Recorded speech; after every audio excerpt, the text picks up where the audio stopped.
तो हम next topic करते 5 में हम कुछ टर्म्स को समझने की कोशिश करेंगे। इस पर डायरेक्ट क्वेश्चन आ जाता है। बेसिकली ये इकोलॉजिकल या फिजिकल सेंस में बताया जा रहा है कि एक सिटी के अंदर क्या क्या चीज़ें हो सकती हैं। मैं जब आपको एक्सप्लेन करूँगी तो आप समझ जाएंगे।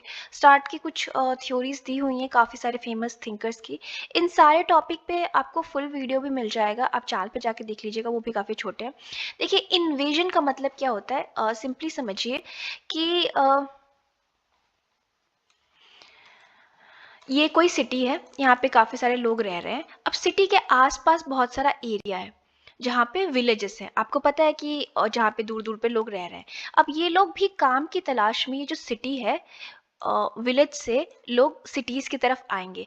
अब जो सिटी में ऑलरेडी बहुत ज़्यादा भीड़ है, तो इन लोगों के को भी जो गाँव की तरफ से शहरों में आ रहे हैं, उनको भी जगह चाहिए होगा रहने के लिए, क्योंकि सिटीज़ में आपको पता है कि डिमांड बहुत ज़्यादा है लोगों की, क्योंकि सिटीज़ में हमें बेटर अपॉर्चुनिटी मिलती है। शहरों में हम क्यों जाते हैं कि हमें अच्छी शिक्षा मिलता है, काम मिलता है, तो गाँव से शहरों की तरफ लोग जाते हैं।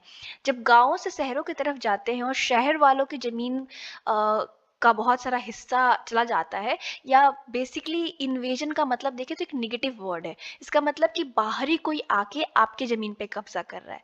तो मान लीजिए कि जब बाहर से गांव के लोग आते हैं शहरों की तरफ, तो इस प्रोसेस को इन्वेजन कहा जाता है, कि वो एक तरीके से शहरी जो ज़मीन है उस पर कब्जा कर रहे हैं। कब्जा इन द सेंस कि हाँ, भीड़ बढ़ जाती है, स्लम्स बढ़ जाते हैं।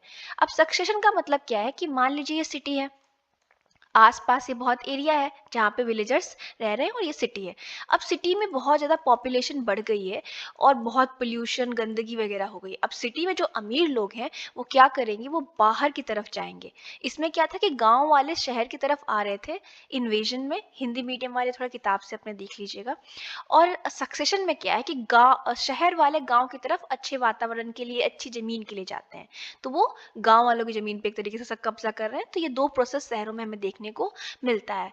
अब हम कॉन्सेंट्रेशन की बात करते हैं। तो क्या होता है कि जब बहुत बड़ी पॉपुलेशन गाँव से या अगल बगल से शहरों की तरफ आती है, और बहुत, या तो शहरों से मतलब गाँव से लोग शहरों की तरफ आते हैं, या दूसरे शहरों से एक दूसरे शहर की तरफ आते हैं, तो बहुत सारा कॉन्सेंट्रेशन यानी अत्यधिक पॉपुलेशन जो है वो एक जगह पे हो जाता है। मतलब बहुत ज़्यादा जनसंख्या बढ़ जाती है। इसमें एक और चीज़ आपको समझने की ज़रूरत है, एथनिक कॉन्सेंट्रेशन। आपने कई सारी सिटीज़ देखी होंगी जहाँ पे एक ही कास्ट के या एक ही टाइप के लोग रहते हैं।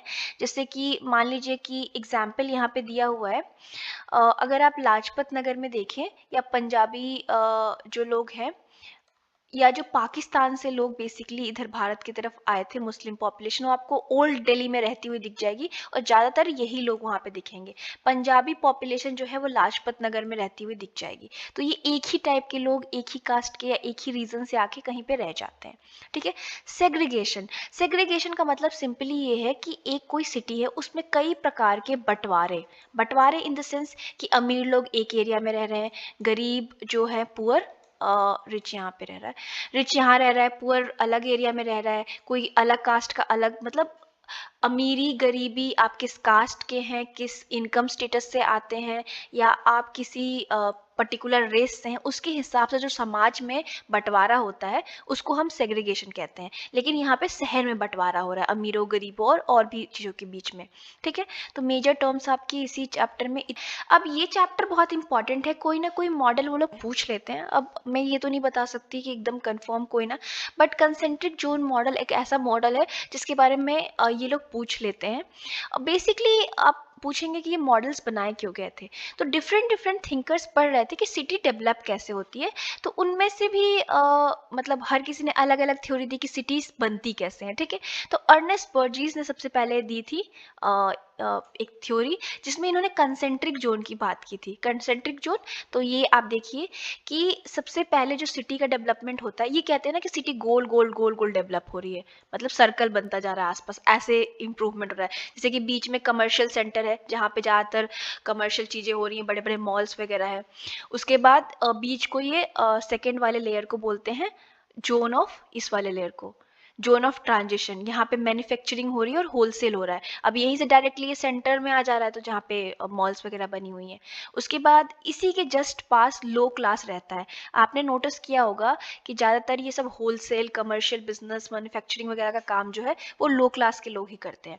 इसके पीछे वाले जोन में मिडिल क्लास रहता है थोड़ा बेटर जगह पे, और हायर क्लास जो है वो एकदम पीछे वाले पे रहता है साफ इन्वायरमेंट में। और जो ये आखिर में गोला बच जाता है, वहाँ से कम्यूटर जोन है, बाहर के लोग आते जाते रहते हैं। ये एक थ्योरी थी, इसके बारे में आपको ये ड्रॉ करके समझाना पड़ेगा, एग्जाम में आ गया तो।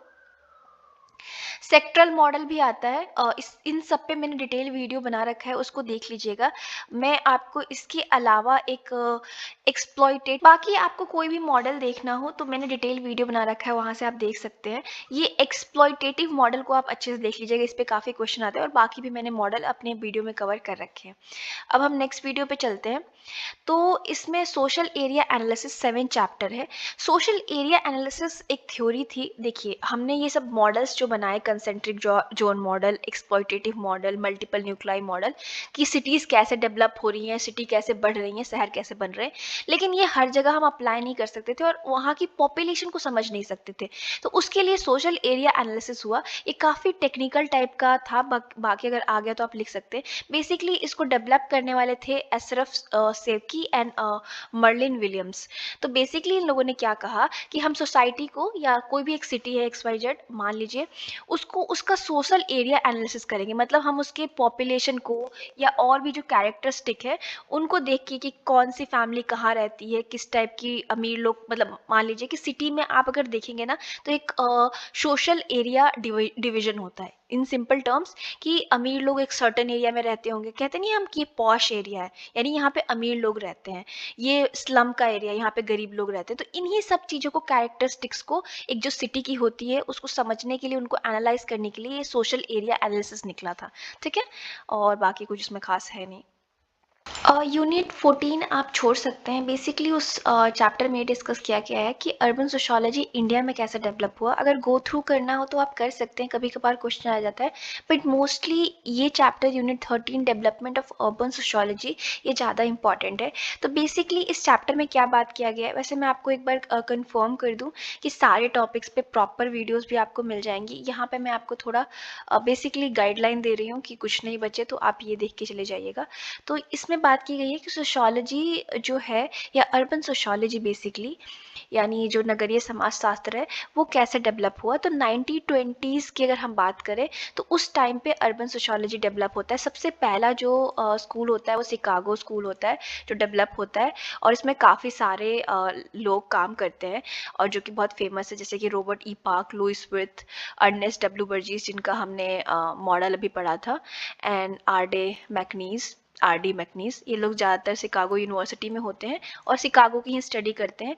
इसमें ये स्टडीज़ इन अर्बन और ह्यूमन इकोलॉजी के बारे में। तो आपको पता होगा कि इकोलॉजी जो शब्द है ना, वो इन्वायरमेंट से निकला हुआ है। और जब हमारे थिंकर जो है Robert park, Robert E park, तो ये जब डिस्कस करते हैं तो इन्होंने एक टर्म हमें दिया है, ह्यूमन इकोलॉजी। ह्यूमन इकोलॉजी, देखिए इकोलॉजी में हम क्या स्टडी करते हैं, inter relationship between the environment and humans. ठीक है, कि किस तरीके से हम जो ए बायोटिक और बायोटिक, यानी इन्वायरमेंट में बहुत सारे कंपोनेंट होते हैं, जैसे कि जानवर हो गए, इंसान हो गए, हवा, पानी, ये सब, इन सब के बीच में कैसे इंटरेक्शन होता है और कैसे हम लोग एक दूसरे के सहारे जिंदा है, इसकी स्टडी को इन्वायरमेंट में या इन्वायरमेंटल साइंस में इकोलॉजी कहा जाता है। लेकिन एक और शब्द हमें देखने को मिलता है अर्बन सोशियोलॉजी में, जिसको बोलते हैं ह्यूमन इकोलॉजी, जिसको रॉबर्ट ई पार्क ने दिया है। ह्यूमन इकोलॉजी में बेसिकली हम समझते हैं कि कैसे ह्यूमन पॉपुलेशन जो है वो अपने अर्बन इन्वायरमेंट को अडॉप्ट करता है, यानी किस तरीके से मनुष्य, आदमी जो है वो अपने आसपास के शहरी वातावरण में ढलता है और शहर में उसकी जीवन शैली कैसी होती है। इस पे काफ़ी क्वेश्चन पूछ लेते हैं, तो एक बार देख लीजिएगा। और अर्बन इकोलॉजी में हम ये भी कोशिश करते हैं कि हम ज्योग्राफिकल सेक्टर्स, जैसे कि कोई बड़ा एरिया है, वहाँ पे किस तरीके के लोग रह रहे हैं, कैसा मतलब जीवन शैली, इसके बारे में भी स्टडी करते हैं। और हमें समझ में आता है कि किस तरीके से डिफरेंट ग्रुप्स एंड कम्युनिटीज शहरों में रहती हैं। इसके अलावा एक और थ्योरी जो बहुत ज़्यादा फेमस है वो है urbanism as a way of life, Louis Wirth की। इस पे बहुत ज़्यादा इग्नू क्वेश्चन पूछता है, उनका फेवरेट है। तो बेसिकली इन्होंने बात की थी, ये भी शिकागो स्कूल से थे, और जब ये अर्बन सोशियोलॉजी बन रहा था तो उसमें मेजर थिंकर थे। इन्होंने बात किया है कि जैसे जैसे कोई सिटी बड़ी होती जाएगी, यानी लार्ज होती जाएगी, तो वहाँ की जो पॉपुलेशन है वो डेंस होती जाएगी। मतलब अब मान लीजिए कि पॉपुलेशन बढ़ा, यानी जनसंख्या बढ़ी एक जगह पे, तो वो डेंस भी हो जाएगी ना। अब छोटी सी जगह पे बहुत सारे लोग रह रहे हैं, ठीक है, तो जैसे जैसे जनसंख्या बढ़ेगी डेंसिटी भी बढ़ेगी, और उतना ही हेट्रोजेनस पॉपुलेशन हो जाएगा, यानी अलग अलग प्रकार के लोग रहेंगे। आप देखिए, अगर आप शहर में रहते होंगे तो आसपास आपके हर कोई अलग धर्म का, अलग जाति का, अलग टाइप का होगा। एंड जितना ही, मतलब इन तीनों के बीच में इन्होंने कनेक्शन दिखाया है कि लार्ज पॉपुलेशन, मतलब जितनी जनसंख्या बढ़ेगी उतनी ही डेंसिटी बढ़ जाएगी वहाँ पे, मतलब एक आसपास लोग एकदम कम एरिया में रहने लगेंगे, उतनी ही हेट्रोजेनिटी बढ़ जाएगी, यानी अलग अलग प्रकार के लोग रहने लगेंगे, और उतना ही वो जगह अर्बनाइज या शहरी बन जाएगा। ठीक है, ये थ्योरी आप देख लीजिएगा। उसके बाद हमारी थ्योरी आती है, मैंने बीच में कुछ चैप्टर्स छोड़ दिए थे, तो यूनिट 9 पे हम अगर आ जाए तो इसमें थोड़ी बहुत हिस्टोरिकल बातें की गई है डिफरेंट टाइप की सिटीज़ की, एक बार देख लीजिएगा। अदरवाइज मेरे डिटेल वीडियो इस टॉपिक्स पे है। क्लासिकल सिटीज़ में आप एग्जाम्पल ले सकते हैं ग्रीस वगैरह का, जहाँ पे नई नई सिटीज़ बन रही थी, तो वो किस प्रकार की थी इसके बारे में आपको पता होना चाहिए। मर्चेंट सिटीज़ आपको नाम से ही पता चल रहा होगा कि जहाँ पे मर्चेंट रहते थे, और ये यूरोप में डेवलप हुई थी इनिशियल फेजेस में।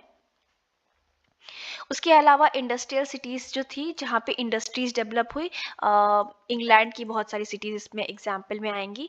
उसके अलावा आपको इसमें ज़्यादा कुछ देखने की ज़रूरत नहीं है 9 यूनिट में।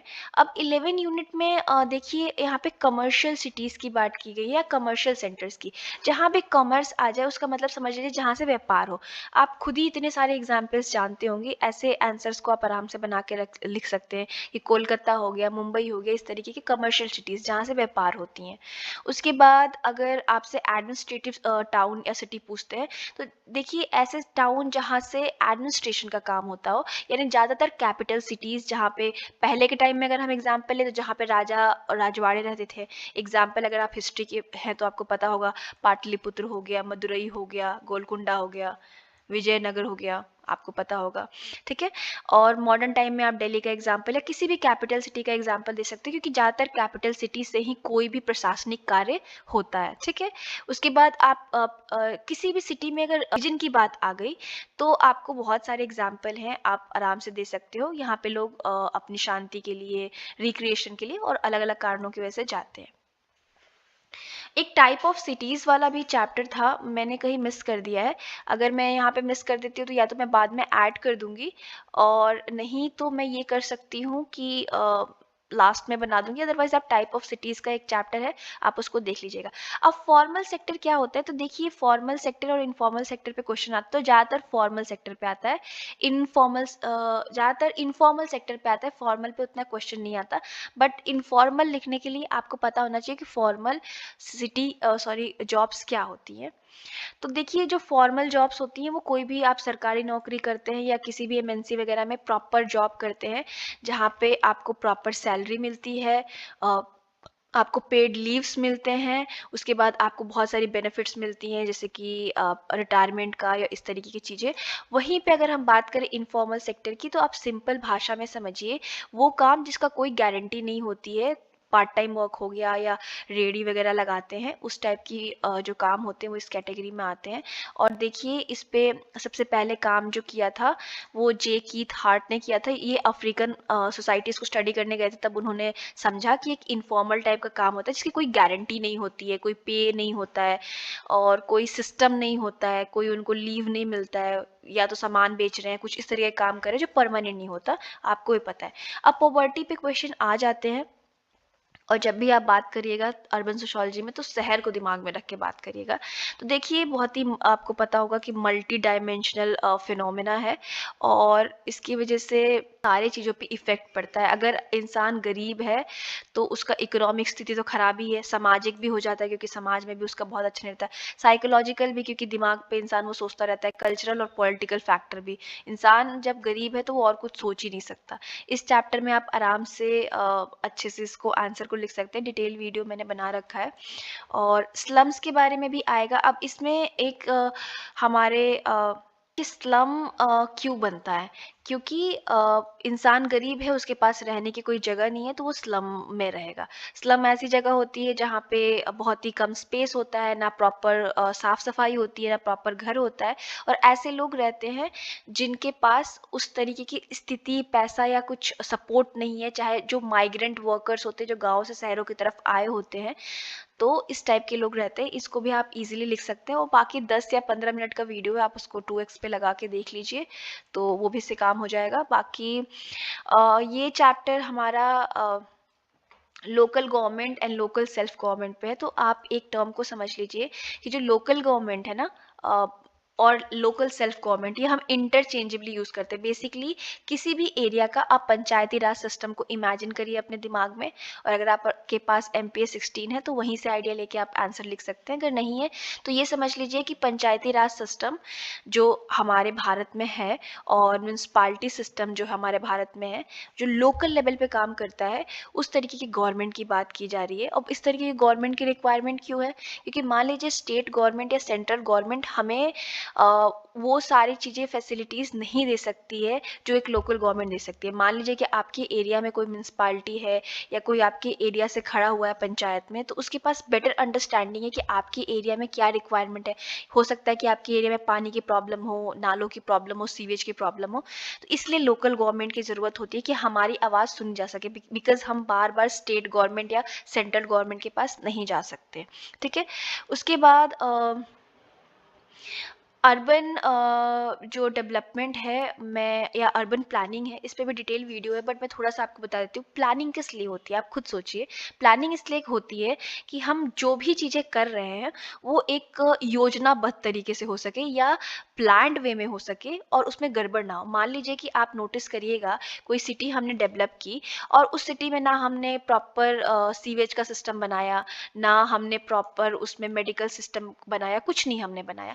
वही एक प्लान्ड सिटी है जहाँ पे हमने हर जगह पे क्रॉस करती हुई सीवेज सिस्टम बनाई, उसके बाद हर घरों के अंदर चिमनी है और उसके बाद आस-पास में ही रोड कनेक्टेड है हर गली से और रोड जो है वो मतलब आपको हॉस्पिटल के पास या लेके जाती है, हर जगह फायर ब्रिगेड और इस तरीके के सिस्टम है। तो ये सब चीज़ें प्लानिंग से होती है। तो प्लानिंग क्यों ज़रूरी है, बहुत ज़्यादा इंपॉर्टेंट है। इसमें ट्रेडिशनल तरीका भी दिया हुआ है जो भारत के ऐतिहासिक तौर पे प्लानिंग में इस्तेमाल किया गया है, वो टॉपिक आप छोड़ सकते हैं।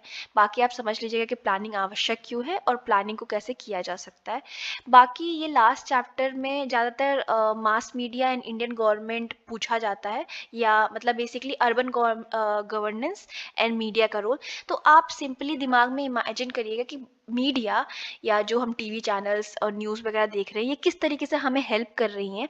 तो मान लीजिए कोई भी पॉलिसी गवर्नमेंट लेके आती है तो मीडिया का काम क्या होता है, हमें बताना कि उस पॉलिसी के अंदर क्या क्या चीज़ें हैं। ठीक है, उसके अलावा क्या होता है कि मीडिया हमें जागरूक भी रखती है, हमें इन्फॉर्मेशन जल्दी से पहुंचाती है, हमारी डिसीजन मेकिंग भी ठीक करती है। अगर कोई भी लॉ आया है या कोई भी बिल आया है तो उसको तोड़ के बताती है हमारी भाषा में, तो हम समझ के एक्शन ले पाते हैं। इस आंसर को भी आप पूरी तरीके से बना के कर सकते हैं।